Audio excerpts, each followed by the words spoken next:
नमस्कार दर्शकों, मैं हूं आपके साथ पिया गुप्ता और आप सभी का बहुत बहुत स्वागत करती हूं आपके अपने बेहद खास कार्यक्रम भविष्य दर्पण में।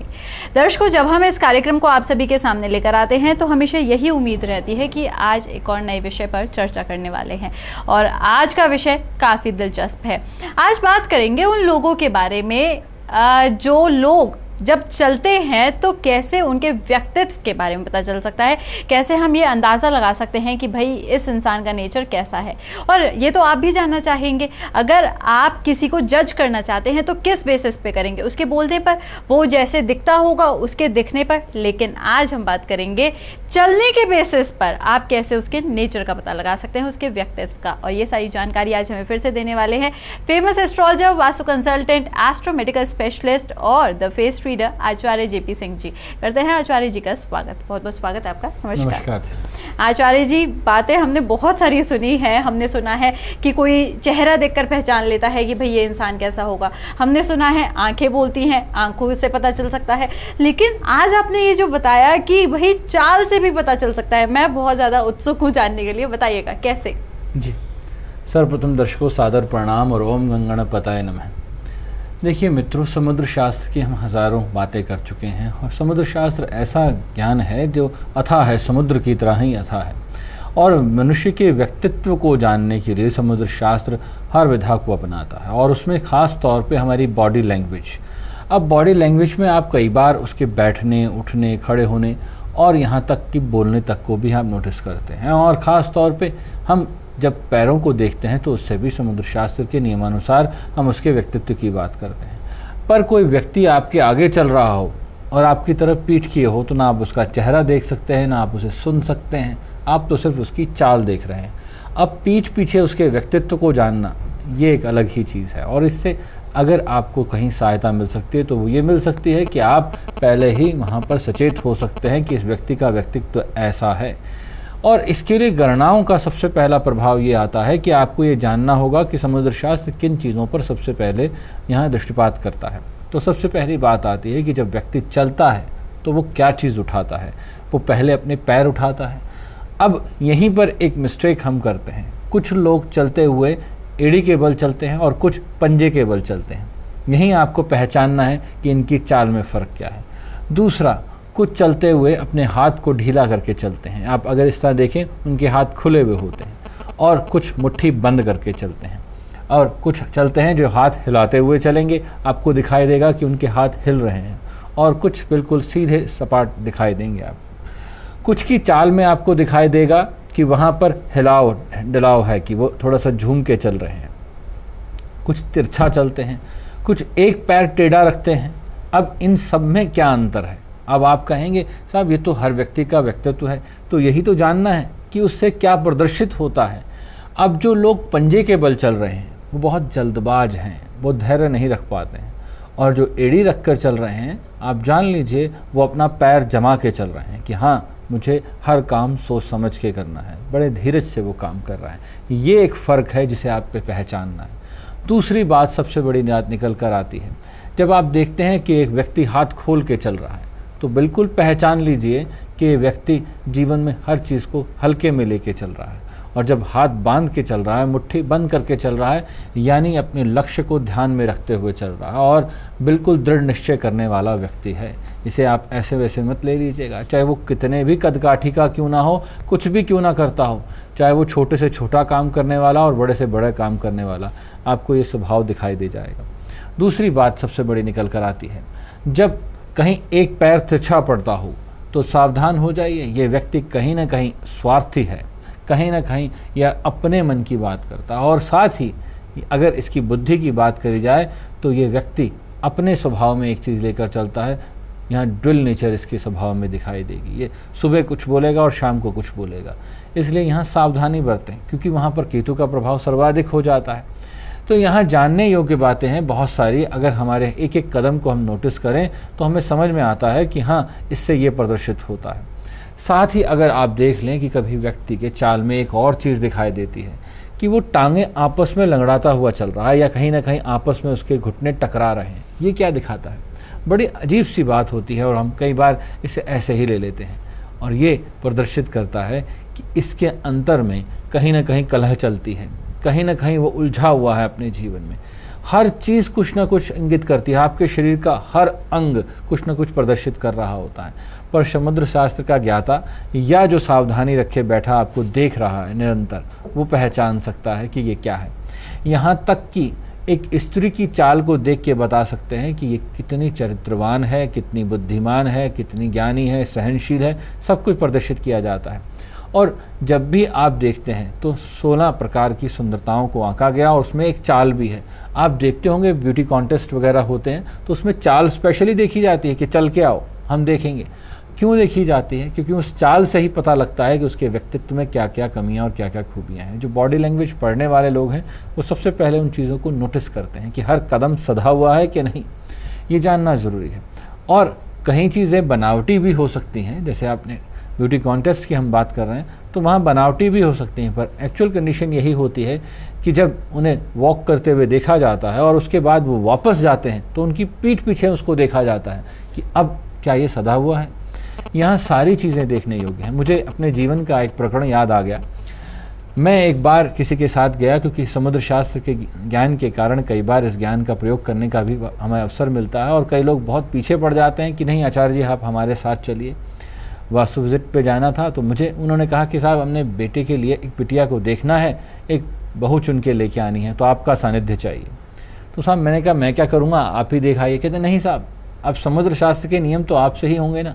तो मैं गया उनके साथ।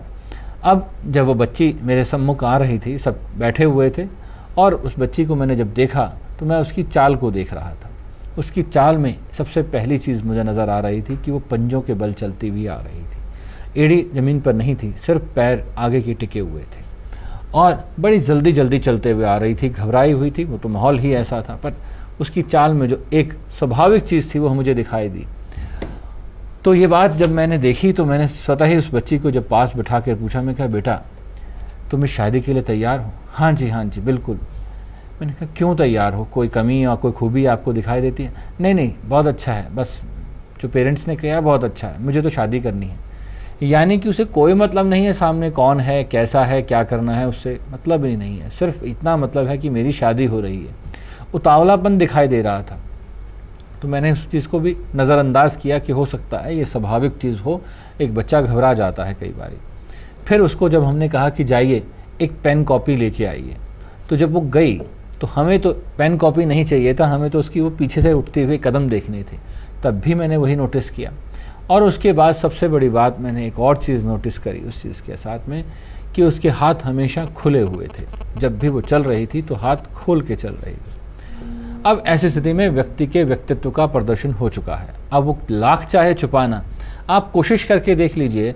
आप मेरे सामने अगर 20 मिनट खड़े हैं तो 20 मिनट में जितनी बार आप मूव करेंगे, चाल चलेंगे, मैं आपको पकड़ लूँगा कि आपका स्वभाव क्या है। क्यों? क्योंकि आप 1-2 मिनट तक बनावटी कर सकते हैं, 10 मिनट तक बनावटी कर सकते हैं। कोई ना कोई कदम ऐसा आएगा जहाँ जेन्युइन होगा, जहाँ आप अपनी एक्चुअल कंडीशन में आएंगे ही आएंगे। आप उसे रोक नहीं सकते। उसका कारण क्या है? उसका कारण यही है कि आप अपने व्यक्तित्व में ही जीते हैं, तो वो अपने आप ही दिख जाता है। और वही हुआ कि जब उस बच्ची को हमने नोटिस किया और उसके बाद उसकी शादी हुई, कि मैंने उसको कहा, उनके पिता को समझाया, ख़ास तौर पे लड़के के पिता को समझाया, माता को समझाया। वो कहते नहीं लड़की शरीफ है आचार्य जी, बहुत अच्छी है। मैंने कहा साहब आप मेरी नहीं सुनना चाहते तो आपकी इच्छा है। मैं आपसे एक चीज़ बता दूँ, ये लड़की जल्दबाज है। और दूसरी चीज़, इस लड़की के अंदर कहीं ठहराव नज़र नहीं आता है। तो विवाह के उपरांत एक दिन मेरे पास उनकी सासू माँ जो मेरे पास शिकायत लेके आई, लड़के की माँ, मुझे कहती हैं कि आचार्य जी आपकी एक एक बात सत्य होती दिखाई देती है। ये 2 महीने में ही ये कहती है कि मेरा मन नहीं लग रहा, मुझे घर जाना है, मेरा मन नहीं लग रहा, मुझे घर जाना है। और साथ किसी बात पे तो ये रुकती नहीं, सुबह कुछ कहती है और शाम को कुछ कहती है। तो मैंने कहा साहब अब क्या हो गया, ये तो आपको पहले ही बताया गया था। तो कहते हैं नहीं वो तो ठीक है, पर अब क्या किया जाए। मैंने कहा कुछ नहीं किया जाए, आप स्वभाव नहीं बदल सकते, थोड़ा धीरज रखिए। यानी कि अपने व्यक्तित्व को आप एक चीज़ से माप सकते हैं कि अगर आप ऐसी गलती कर रहे हैं तो स्वभाव बदलिए अपना। अगर आप भी ऐसे चल रहे हैं, अपनी चाल को नोटिस करिए और अगर उसमें कोई कमी नज़र आ रही है तो समझ जाइए कि अगर आप ऐसे हैं तो कृपया बदल लीजिए। क्यों? क्योंकि निश्चित तौर पर ये आपके लिए तो घातक है ही है। अगर आप जल्दबाज हैं तो अच्छी बात नहीं है, आप किसी चीज़ पे कॉन्फिडेंट नहीं हैं तो भी अच्छी बात नहीं है। तो अपने स्वभाव को बदलिए। पर अगर ये दूसरों में दिखाई देता है तो उनका मजाक उड़ाना या उनके लिए कहीं पॉइंट आउट करना कोई समझदारी वाली बात नहीं है। बात यह है कि इससे आप सीखते क्या हैं, समझते क्या हैं। इस प्रोग्राम के माध्यम से अगर आपको ये नॉलेज मिल जाती है तो इसका मतलब नहीं दूसरों की चालों पर नज़र रखना या उनका मजाक उड़ाना। इससे तो सीधे सीधा एक शिक्षा मिलती है कि अगर हम ऐसा कर रहे हैं तो हम अपने स्वभाव पर नियंत्रण करें, और साथ में अगर कोई कर रहा है और या हम किसी से ऐसे मित्र से या किसी व्यक्ति से जुड़े हुए हैं और उसके हम कदमों को पहचान रहे हैं तो थोड़ा समझ जाएँ। क्यों? क्योंकि हमें एक मौका दिया है प्रकृति ने ये इंगित करने का कि हाँ उस व्यक्ति का क्या स्वभाव है, क्या नेचर है, और उससे हम उस चीज़ से बच भी सकते हैं। पर हम कई बार इन चीज़ों का ध्यान ही नहीं देते, क्योंकि प्रकृति ने हमें, परमात्मा ने इतना ज्ञान दिया, चाहे वो समुद्र शास्त्र के माध्यम से, चाहे ज्योतिष के माध्यम से, या बहुत सारी विधाओं के माध्यम से, हर तरीके से हमारी सहायता के लिए ज्ञान दिया गया। पर हम उस ज्ञान का क्या लाभ लेते हैं? मुझे तो ये कई बार लगता है कि शायद हम उस ज्ञान को सुनते हैं। हम कई बार इस प्रोग्राम के माध्यम से देखते हैं कि जब हम टॉपिक पे बात चर्चा कर रहे हैं और समझा रहे हैं, और उसके बाद जब कॉल आती है तो कॉल क्या होती है? साहब मेरी नौकरी नहीं लग रही है, या मेरा विवाह कब हो जाएगा, मकान कब बन जाएगा। इससे आगे कभी बढ़ते मैंने नहीं देखा है। क्यों? क्योंकि हम सजग ही नहीं हैं, हम कहीं संभल ही नहीं रहे हैं। क्यों? अगर हम संभल जाएं और संभल रहे हों, ज्योतिष को जानते हों और मानते हों, तो निश्चित तौर पर उस चीज़ से जुड़ाव की बात करेंगे, कहीं ना कहीं अपने जीवन में उसको उच्चतार्थ करने की बात करेंगे। अन्यथा यही होता रहेगा, इधर से उधर निकलते रहेंगे और ज्योतिष हमारे सिर के ऊपर से जाता रहेगा, और हम ये कहेंगे हमें तो कभी ज्योतिष से लाभ ही नहीं हुआ, ना हमने जीवन में कभी से चरितार्थ होते देखा, क्योंकि हमने उसे अपनाया ही नहीं है। अगर हम उसे अपना लेंगे तो निश्चित तौर पर बचाव हो जाएगा। छाता हाथ में पकड़ने से नहीं होगा, छाता खोलकर सिर पे लेना होता है। वैसे ही ज्ञान की बात करें तो ज्ञान की पुस्तक लेकर अपने थैले में टांगने से कभी ज्ञान नहीं आता, ज्ञान पढ़ने से, समझने से आता है। और अगर आप जीवन में उसे चरितार्थ कर लेते हैं, अपना लेते हैं, तो जीवन परिवर्तित होता है। ज्ञान इस तरह से नहीं हो जाता कि सिर्फ आपने सुन लिया और रख दिया। इससे बेहतर है कि जीवन में उसको उतारें और उससे लाभ उठाएं कि हाँ हर कदम क्या कहता है, जीवन को कैसे परिवर्तित कर सकता है ये हर कदम, हम इसको समझ लें और जीवन को सुखमय बना लें। बिल्कुल आचार्य जी, काफ़ी महत्वपूर्ण बातें आपने बताई हैं, और मुझे लगता है जो भी बातें आप बता रहे थे, हमारे जो दर्शक इस कार्यक्रम को देख रहे हैं वो अपने प्रियजनों को चलवा कर देख रहे होंगे और जानने की कोशिश कर रहे होंगे भाई इनका व्यक्तित्व कैसा है। भाई अब ज़रा अपना व्यक्तित्व भी देख लीजिएगा। जब यहाँ पे आचार्य जी ने इतनी सारी बातें आपको डिटेल में बताई हैं कि अगर आप हाथ खोल के चलते हैं तो इसका क्या मतलब है, पैर बांध के चलते हैं तो इसका क्या मतलब है, अगर आपके पैर टकराते हैं आपस में जब चलते हैं आप, तो इसका क्या मतलब है, तरह तरह की बातें बताई हैं। अपने व्यक्तित्व में सुधार लाएंगे तभी आप अपने जीवन में कुछ कर पाएंगे। फिलहाल दर्शकों, अगर आप आचार्य जी से इसी तरह से जुड़े रहना चाहते हैं, देर मत कीजिएगा, नंबर्स आपके सामने हैं, जल्दी से नंबर्स पे कॉल कर सकते हैं और आचार्य जी का मार्गदर्शन प्राप्त कर सकते हैं। फिलहाल इन्हीं सब बातों के साथ यहाँ पे रुकते हैं एक छोटे से ब्रेक के लिए, लेकिन आपको कहीं नहीं जाना है, हम यूं गए और यूं वापस आए।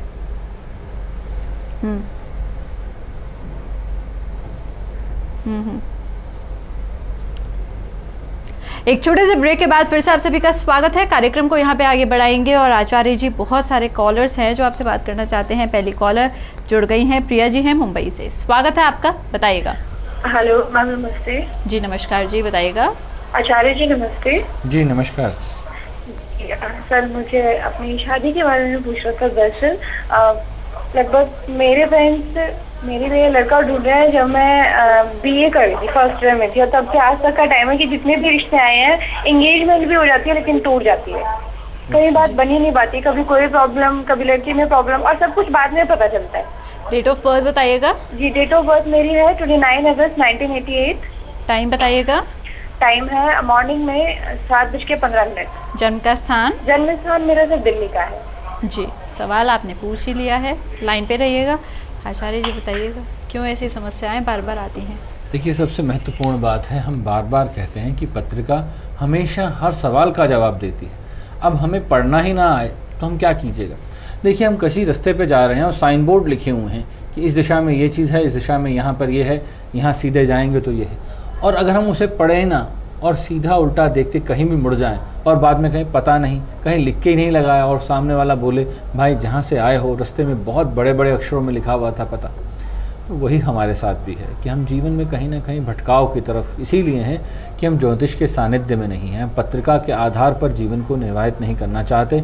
हम तो अपनी मनमर्जी चलाना चाहते हैं और शिकायत कहीं ना कहीं सवाली हम परमात्मा पे उंगली उठा देते हैं कि हाँ आपकी गलती है कि मेरे जीवन में कहीं सुख नहीं है। हो सकता है आपने तो मेरी ज़िंदगी की हर हर्फ ऐसे लिखा है जैसे काई के ऊपर लिखा हो, हर कदम रखते ही फिसल जाता हूँ। और यही होता भी है।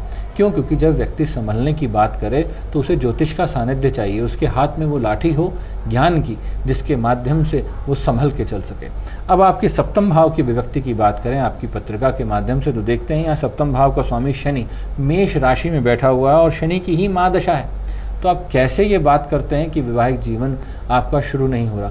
बिल्कुल नहीं हो सकता। क्यों? क्योंकि शनि जब यहाँ पीड़ित है, सप्तमेश ही पीड़ित है, और सप्तम भाव में बैठा हुआ केतु भी अगर देखें तो वो कोई शुभ राशि में नहीं बैठा हुआ, वहाँ भी वो पीड़ित हो जाता है। तो इसलिए सबसे ज़रूरी है कि अपने सप्तम की शांति करें। और साथ में एक चीज़ जान लें कि इस समय जो दशा चल रही है, अगर आपकी पत्रिका को देख लें ध्यान से, तो शनि में चंद्रमा की दशा चल रही है, मानसिक कलह की संताप की एक दशा चल रही है।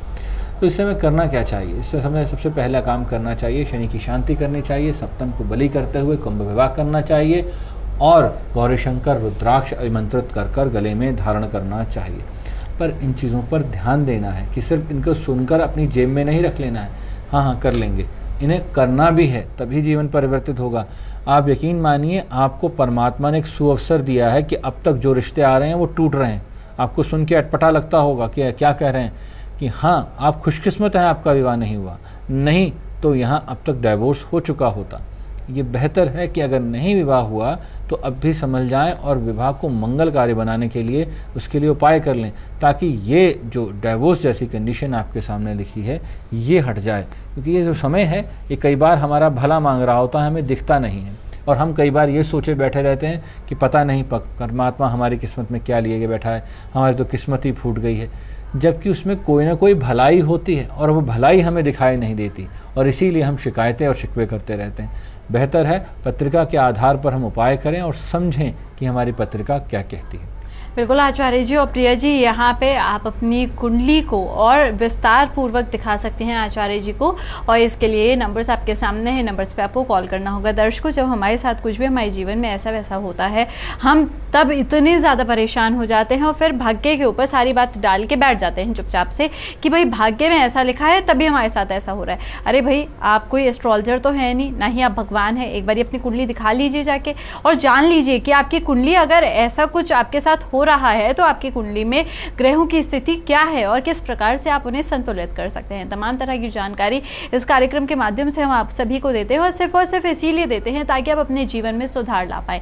जीवन में जिन परेशानियों का आप सामना करते हैं उन परेशानियों से निजात पा सके, इसीलिए हम बात करते हैं हर एपिसोड में सिद्ध ऑयल्स के बारे में। अगर आपने अभी तक इन्हें नहीं मंगवाया है अपनी परेशानी के हिसाब से, तो जल्दी से मंगवा सकते हैं। इस ऑयल के दीपक को आपको अपने घर में लगातार 43 दिन तक जलाना होगा, दैट इज 43 डेज तक आप इसको जला सकते हैं अपने घर में, और देखिएगा कितने शुभ परिणाम आपको अपने आप ही देखने को मिलेंगे। आचार्य जी, इससे पहले कि हम अगले कॉलर से बात करें, आपसे एक छोटा सा सवाल पूछना चाहूँगी। अभी कुछ देर पहले आपने ये बात बोली थी कि जब हम अपने व्यक्तित्व में सुधार ले आएंगे, कहीं ना कहीं आपकी ये सारी बातें सुन के हमें अपने व्यक्तित्व में सुधार ले आना चाहिए। तो आचार्य जी, अगर हम व्यक्तित्व में हमारे चेंजेस आ जाते हैं इन सारी बातों के माध्यम से, तो क्या कहीं ना कहीं हमारी बॉडी लैंग्वेज भी अपने आप ही बदलती चली जाएगी, या वो तभी भी वैसी की वैसी ही रहेगी? बहुत अच्छी बात आपने पूछी, पर एक चीज़ आप खुद सोच के देखिए, प्रैक्टिकली बात है। एक आदमी के अंदर कॉन्फिडेंस नहीं है तो वो कैसा चलेगा? थका थका, ढीला ढीला सा, हाथ खुले हुए हैं, टूटा टूटा सा वो जा रहा है, कॉन्फिडेंस तो है नहीं। अब जब उसके अंदर एक कॉन्फिडेंस आ जाता है, अगर एक बच्चे को देखें आपको स्वतः ही पता लग जाएगा। एक बच्चा जब अपने बाप के साथ जा रहा हो और दो कुत्ते उसके पीछे पड़ जाएं, तो वो हल्का सा ठटकाएगा और उसके बाद पीछे मुड़कर उनको कहेगा हट, यानी कि वो कॉन्फिडेंट है कि मेरा पिता मुझे बचा लेगा या मेरा पिता मेरे साथ है। तो जब ज्ञान के सानिध्य में आप चलते हैं तो आपको ये पता है कि ज्ञान मुझे बचाएगा और मैं ज्ञान के सानिध्य में हूँ, उसकी शरण में हूँ, तो मेरा कुछ नहीं बिगाड़ सकता। तो आपके अंदर कॉन्फिडेंट आएगा और आपकी बॉडी लैंग्वेज भी वो बोलने लगेगी। आप करके देख लीजिएगा, जब एक बच्चा परीक्षा का फल जानने जाता है, जब रिज़ल्ट्स आने हैं, तो आप देखिए वो कैसे डरा सहमा सा होता, और रिज़ल्ट आता है कि उसने अव्वल दर्जे में परीक्षा पास कर ली है या फर्स्ट डिवीज़न आया है, तो वो व्यक्ति किस तरह से वो चलता है, उसकी मस्तानी चाल और उसकी चाल में एक अकड़ देखते ही बनती है, वह कब आती है? जब उसके अंदर वो कॉन्फिडेंस होता है, और वो कॉन्फिडेंस बॉडी लैंग्वेज के माध्यम से छलकता है। देखिए, यहाँ सबसे पहली बात है कि आपका शरीर, आपका चेहरा मोहरा हर चीज़ को यहाँ बाहर रिफ्लेक्ट करता है। हम तो ये सोचते हैं कि नहीं, हम अपने मन की बात किसी को नहीं बताएंगे। मुझे एक बात याद आती है, ख़ास तौर पे चेहरे की बात पर। अगर किसी ने एक गाना सुना हो तो मुझे गाना आज याद आ गया कि चेहरे को देखते हुए किसी ने एक गाना कहा था कि ये चेहरा नहीं दिल का आईना है। और ये बात सत्य है, और ये बिल्कुल सत्य होता है कि जब आदमी के मन में कोई कलह हो, कोई संताप हो, पीड़ा हो, तो उसका चेहरा बयां करने लगता है। और जब कोई वो छल कपट कर रहा हो तो भी उसका चेहरा बयां करता है। उसकी आंखें कहाँ किस तरह से चोरी करने लगती हैं, सब दिखाई देता है। हाँ, अगर हमें ये कला आती है तो हम इसका लाभ ले सकते हैं। पर अगर मैं ये कहता हूँ कि अगर ये कला आपको आती है और अगर आप किसी और पे इम्प्लीमेंट करते हैं, तो सबसे पहले अपने आप पर इम्प्लीमेंट करें, अपने आप पर अपनाएं। कि अगर आप ये देखते हैं कि अगर आप कहीं छल कपट कर रहे हैं तो आपको आंखें चुराने की ज़रूरत तो नहीं पड़ रही है, और अगर पड़ रही है तो कृपया ये काम मत करिए। क्यों? क्योंकि दूसरे को चालाकी से ठगना, अगर आपको लगता है कि हाँ मैंने कोई समझदारी करी है या मैं कलाकार हूँ, तो एक भुलेखे में है, गलतफहमी में है कि आप अपने आप को ठग रहे हैं, आप अपने चरित्र को ठग रहे हैं, अपने ज्ञान को कहीं ना कहीं ठग रहे हैं, और उससे कहीं ना कहीं आप दीनहीन होने जा रहे हैं। क्यों? क्योंकि आपके ग्रह पीड़ित होते हैं। हर कर्म आपके ग्रहों को प्रभावित करता है, और अगर ग्रह प्रभावित होते हैं तो आपके भविष्य, आपके चरित्र पर प्रभाव आता है। तो सीधी स्पष्ट सी भाषा है कि अगर आप कुछ भी कर रहे हैं तो कृपया उस पर दृष्टिपात करें, ध्यान दें, और जीवन को कहीं ना कहीं उससे सवार भी लें। अन्यथा स्थिति ये होगी कि आपका जीवन कहीं ना कहीं इन फेर में फंस जाएगा, कहीं समस्याओं में होंगे, और आप सवाल करते पाए जाएंगे, पता नहीं क्या बात है, मेरे साथ ऐसा क्यों होता है, पता नहीं क्या बात है, लोग मुझे ऐसा क्यों समझते हैं। अरे जनाब, पता नहीं, ये आप कह रहे हैं, पता आपको सब कुछ है, और उसके बाद भी आप ये बात कहते हैं। जो बच्चा परीक्षा में बैठना जाता है उसे पता है कि मैंने कितनी पढ़ाई करी है और मैं कैसे नंबर लेके आऊँगा, उसे अच्छी तरह से पता होता है, पर वो कहीं ना कहीं कहता है पता नहीं क्या होगा, पता नहीं परीक्षा क्या हंसी होगी। अरे जब जैसी पढ़ाई करिए वैसी ही परीक्षा होने वाली है, वैसे ही उत्तर लिख के आने वाले हैं, क्योंकि जो आपके पास है वही तो दोगे आप। इसलिए बेहतर है कि इस ज्ञान का लाभ लेके अपने चरित्र को संभालें, और ख़ास तौर पे दूसरों से सावधान रहें जो ख़ास तौर पे इस चीज़ को नहीं मानते या समझते, और कहीं ना कहीं उनके मन में छल कपट है या आलस्य है, तो वहाँ आप इसी से सावधानी बरत सकते हैं। बिल्कुल आचार्य जी और दर्शकों, यहाँ पे आप सभी ने सुन लिया और साथ ही साथ समझ भी गए होंगे कि भाई आचार्य जी की पार की नज़रों से कोई नहीं बच सकता है। भाई चलने के माध्यम से ही आपको बता दिया कि आप कैसे इंसान होंगे। तो पता नहीं, ज़रा सोच के देखिए, जब आपकी कुंडली सामने रखी होगी तो ना जाने कितनी सारी बातें आपकी कुंडली बयां करेगी और आचार्य जी आपको बताएंगे। तो आप नहीं जानना चाहते अपने जीवन के बारे में, अगर जानना चाहते हैं तो देरी बिल्कुल भी मत कीजिएगा। नंबर्स आपके सामने है, नंबर्स पर जल्दी से कॉल कीजिए, पर्सनली अपॉइंटमेंट लेके मिलने चाहिए और जानिए अपने जीवन का हाल। आगे बढ़ते हैं, बात करेंगे कॉलर से जल्दी से। मिष्टी जी है सोलन से, स्वागत है आपका, बताइएगा। नमस्कार मैम। नमस्कार जी, डेट ऑफ बर्थ बताइए। जी मेरी डेट ऑफ बर्थ है 26 फरवरी 1990। टाइम बताइएगा। टाइम है शाम का 5:05। जन्म का स्थान? जन्म का स्थान है मेरा सोलन हिमाचल। जी, सवाल पूछिएगा अपना। सवाल मेरा ये है कि मेरी सरकारी नौकरी के योग है या नहीं, क्योंकि मैं काफी समय से ना बहुत प्रयास कर रही हूँ पर कुछ हो नहीं पा रहा। जी बताइएगा आचार्य जी। शाम को 5:05। जी शाम को 5:05। देखिए, सरकारी नौकरी के लिए हम बार बार आपसे कह चुके हैं कि यहाँ पर सबसे पहली चीज़ है सूर्य मंगल बृहस्पति का बली होना, साथ में शनि का सानिध्य होना। तो यहाँ पर सबसे बड़ी दिक्कत क्या है कि सूर्य बैठे हैं कुंभ राशि में, वो भी अष्टम में, और साथ में आपके दशम भाव के स्वामी शनि के साथ युति बनाकर षष्टम में बैठ गए। और अगर दशा देख लें तो बुध की है, और बुध बेचारे की जान निकली हुई है, मात्र यहाँ पर 3 डिग्री बचे हैं, 27 डिग्री के हैं। तो ऐसी स्थिति में हमें सबसे पहला काम ये करना है कि अगर गवर्नमेंट जॉब चाहिए तो सूर्य को बलि करें, मंगल को बलि करें, और साथ में बुध की क्षीणता को समाप्त करें, तभी जाकर आप गवर्नमेंट जॉब को पा सकते हैं। और सीधी स्पष्ट भाषा में कहूँ तो बहुत डिफ़िकल्ट है, क्योंकि ये साधारण सी चीज़ नहीं है कि आप तीनों को साध पाएँ, क्योंकि ये समय इतना नाजुक है आपके लिए, क्योंकि बुध की दशा है और बुध में मैनेजमेंट बहुत अच्छी नहीं होती है, क्योंकि आज करेंगे कल छोड़ देंगे तो दिक्कत आएगी। इसलिए बेहतर है कि आप प्राइवेट जॉब की तरफ ध्यान दें ताकि आपका करियर स्टार्ट हो और अच्छे से चल सके। और दूसरी चीज़ यहाँ पर साथ में ही अगर एक चीज़ और कर लें कि अपने प्रोफेशनल लाइफ में अपने बड़ों का आदर करना मत भूलिएगा। कहीं अपने ज्ञान को प्रदर्शित करने के चक्कर में हम बड़ों को भूल जाएं। कई बार मैं देखता हूं जॉब्स में हम यही करते हैं, हम ये जानते बूझते कि सामने वाला हमसे बड़ा है, सीनियर है, फिर भी कई बार बहस कर बैठते हैं और कई बार उस बहस के नतीजे बहुत घातक होते हैं। तो इस चीज़ से कृपया सावधानी बरतेंगे। ये मैंने आपका फ्यूचर प्रेडिक्ट किया है बच्चे, इसलिए इसको ध्यान दीजिएगा, इसे लापरवाही से मत लीजिएगा।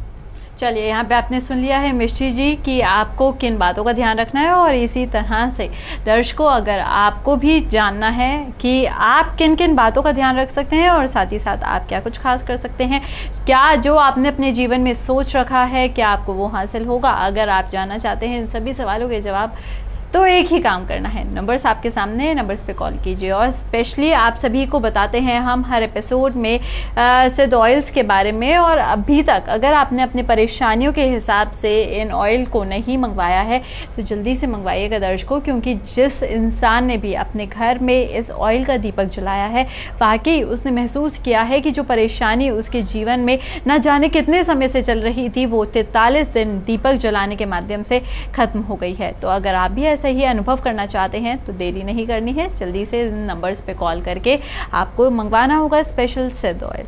फिलहाल दर्शकों समय इजाज़त नहीं देता कार्यक्रम को आगे बढ़ाएं, तो इसीलिए आप सभी से चाहेंगे इजाज़त। आचार्य जी बहुत बहुत शुक्रिया आपका करना चाहूँगी। नमस्कार।